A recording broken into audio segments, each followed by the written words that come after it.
So welcome back guys, this is Prem Sunny और watching rising. और आज के सेशन में हम बात करेंगे दोस्तों कश्मीर पार्ट सेकंड के बारे में, क्योंकि मैंने पार्ट फर्स्ट की बातें कर चुका है। और मैं आपसे गुजारिश करूंगा कि अगर आप नए हैं तो पहले पार्ट 1 को देखें, उसके बाद ही इस वीडियो को देखें, ताकि आपको ज्यादा बेहतर तरीके से समझ आएगी। तो दोस्तों पार्ट 1 में हमने देखा था कि किस तरह कश्मीर अस्तित्व में आए, कौन कौन से वो राजा और डायनेस्टी थे जो यहाँ राज किए थे, और क्या क्या उसकी डेवलपमेंट हुई, और कहाँ से वो किस तरह से कौन से सेंचुरी में उसके साथ क्या हुआ, ये हमने जाना था। हमने जाना था कि किस तरह वहाँ मुस्लिम सुल्तान राज किया, और ये भी जाना था कि किस तरह वहाँ मुगल का राज आया, और था कि वहां से सिख की शुरुआत हो चुकी थी। सो आज के इस वीडियो में हम जानेंगे कि सिख की शुरुआत कब हुई और आगे क्या क्या होता है, आगे कश्मीर के साथ क्या क्या घटना घटी, और आज हम इस वीडियो को आगे बढ़ाते हैं। So let's start the video. दोस्तों 15 जून 1819 वो दिन था जब से सिख का रूल स्टार्ट हुआ, और कहीं ना कहीं वो अच्छा दिन आने वाला था और आ गया था कश्मीर के लिए। और राजा रंजीत सिंह जो वहां राज करने वाले थे, जिन्होंने अपने सन्स को भेजा था, अपने मतलब जो उत्तराधिकारी को भेजा था, उन्होंने क्या किया कि वो पंजाब को कश्मीर से कनेक्ट कर दिया। मतलब पहले क्या होता था कि अगर ये मेरी रियासत है, अगर मैंने कहीं जीत लिया तो दोनों अब मेरा हो गया, मतलब एक ही इलाका बन जाता था। तो उन्होंने भी वैसा ही किया और कश्मीर को पंजाब से मिला दिया। और बाद में समय बीतने के साथ उन्होंने कुछ और जगह जीती, लेकिन तब उन्होंने इस कश्मीर को रंजीत सिंह ने गुलाब सिंह को सौंप दी और अपने से रियासत हटा लिया। उसके बाद दोस्तों 1839 आते आते यह सल्तनत काफी बड़ी हो चुकी थी, लेकिन दुर्भाग्यवश उस समय 1839 में रंजीत सिंह का देहांत हो गया। और देहांत होने के साथ साथ ही ये जो सिख समुदाय थी, सिख डायनेस्टी थी, ये कहीं ना कहीं बिखरने लगी टूटकर। और उस समय अंग्रेज के पास एक अच्छा मौका था कि वो जो अफगानी है उसको मार भगाए, क्योंकि सिख साम्राज्य उस समय रिवेंज लेना चाहती थी जो उसको हरा रहा था। और साथ ही साथ उस गुलाब सिंह के पास भी एक बहुत अच्छा चांस था कि वो कश्मीर को इंडिपेंडेंट स्टेट साबित कर सके, उसे इंडिपेंडेंट स्टेट बना, और फिर कश्मीर एक इंडिपेंडेंट स्टेट बन गया। और आजादी तक जाकर दोस्तों 1947 तक इन्हीं की उत्तराधिकारी जो थे वही मतलब काम करते रहे, यहाँ राज की। इस डायनेस्टी के लास्ट जो राइजन थे, यानी कि राजा के जो बेटे थे, वो उनका नाम हरि सिंह था। और आजादी तक इन्होंने खूब अच्छे तरीके से राज किया। दरअसल इस जम्मू के 3 रीजन है, बट हमारे राजनेता ने मतलब जैसे कि जम्मू कश्मीर और लद्दाख, ये तीनों अलग अलग क्षेत्र हैं, लेकिन हमारे जो राजनेता हैं वो इस स्टेट की बिना भौगोलिक स्थिति जाने ही इसको एक इंडिपेंडेंट स्टेट घोषित कर दिया, यानी कि एक स्टेट ही घोषित कर दिया। दरअसल ये तीनों अलग रीजन है, बट एक ही राजा के अधीन आने के कारण इसको एक स्टेट घोषित कर दिया गया। और दोस्तों जब आजादी हुई, यानी कि 15 अगस्त सन 1947, तो पैट्रिशन मतलब जब डिवीजन हुआ भारत और पाकिस्तान का, तब इससे पूछा गया कि आप किसके साथ जाना चाहेंगे। तो राजा हरि सिंह ने कहा कि ये मैं किसी के साथ जाना नहीं चाहता हूँ, मैं एक इंडिपेंडेंट कंट्री बनाना चाहता हूँ। उनकी बातों को रखा गया, लेकिन 26 अक्टूबर 1947 को कुछ ऐसा हुआ कि वो भारत की तरफ विलय करने के लिए मान गए। क्योंकि दोस्तों 26 अक्टूबर सन 1947 को पाकिस्तानी सेना ने कवालियों के साथ मिलकर कश्मीर पर हमला कर दिया और कश्मीर को लूटने के लिए चले गए।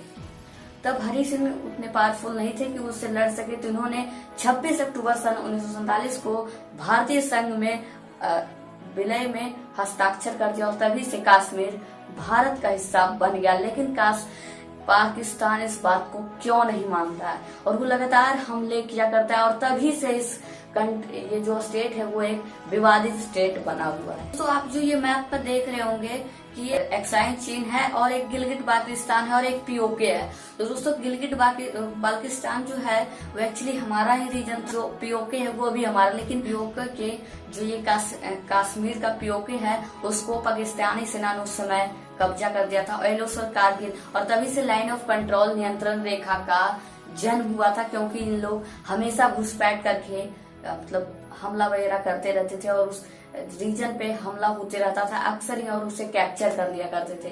तभी से ये एक विवादित क्षेत्र भी बना हुआ है। और तभी दोस्तों हमारे वीर इंडियन आर्मी जो है वो एओके को अपने वापस लाने के लिए अपने पास वो मेहनत कर रही थी, जंग लड़ रही थी, युद्ध हो रहा था। लेकिन तत्कालीन प्रधानमंत्री जवाहरलाल नेहरू ने अचानक ही एक घोषणा पत्र, एक तरफा घोषणा कर दिया कि युद्ध को विराम किया जाए, और युद्ध विराम के चलते उस कब्जा मुक्ति को वहीं रोक दिया गया और तब से ये क्षेत्र पाकिस्तान के अधीन आता है। बात करें दोस्तों तो ये 13,297 जो ये ग्रीन है पीओके, ये 13,297 किलोमीटर का क्षेत्रफल है। 72,971 स्क्वायर किलोमीटर का क्षेत्र अभी भी पाकिस्तान के पास गया था, लेकिन पीओके को उसने बाद में कब्जा कर लिया। और दोस्तों आपको तो पता ही होगा चाइना कैसा है, उसने भी 1962 में कि युद्ध में जब हुआ था 1962 में, तो उसने भी अक्साई चीन को अपने पास ले लिया, और तब इसीलिए 1962 का युद्ध हुआ था दोस्तों। उसने भी लगभग 37,244 किलोमीटर का जो एरिया है, क्षेत्रफल है, उसका अधीन है उसके पास, और वो कब्जा कर बैठा है। अब दोस्तों इंडिया के पास इसके 3 रीजन बचे हैं, जम्मू कश्मीर और लद्दाख। और अगर इसकी कुछ जो मेन बातें हैं वो अगर कर ले तीनों रीजन की, तो वो है, अगर दोस्तों जम्मू की बात की जाए तो इसके कुल 10 डिस्ट्रिक्ट है, और 30,315 स्क्वायर किलोमीटर का वर्ग जो है वो ये जम्मू का है। और दोस्तों 13,297 किलोमीटर का एरिया जो है वो अभी भी पाकिस्तान कब्जा कर लिया है, जिसको वो आजाद कश्मीर कहता है। और दोस्तों बात की जाए अगर जम्मू कश्मीर की, तो उसमें भी 10 डिस्ट्रिक्ट है, और इसके दोस्तों अगर कुल बात की जाए तो वो है 16,000 स्क्वायर किलोमीटर। अब बात की जाए तीसरे यानी कि लद्दाख की, तो वो एक पठार जगह जहाँ रहने से ज्यादा पहाड़ी वगैरह ज्यादा ही लाइक करते हैं, मतलब वहाँ स्थित 3600 मीटर से ऊपर तक मतलब उसकी भुजाएं है उस पठार की, और इसीलिए वहाँ रहने के लिए कम और प्राकृतिक सौंदर्य ज्यादा है, पहाड़ी वगैरह बहुत ज्यादा है।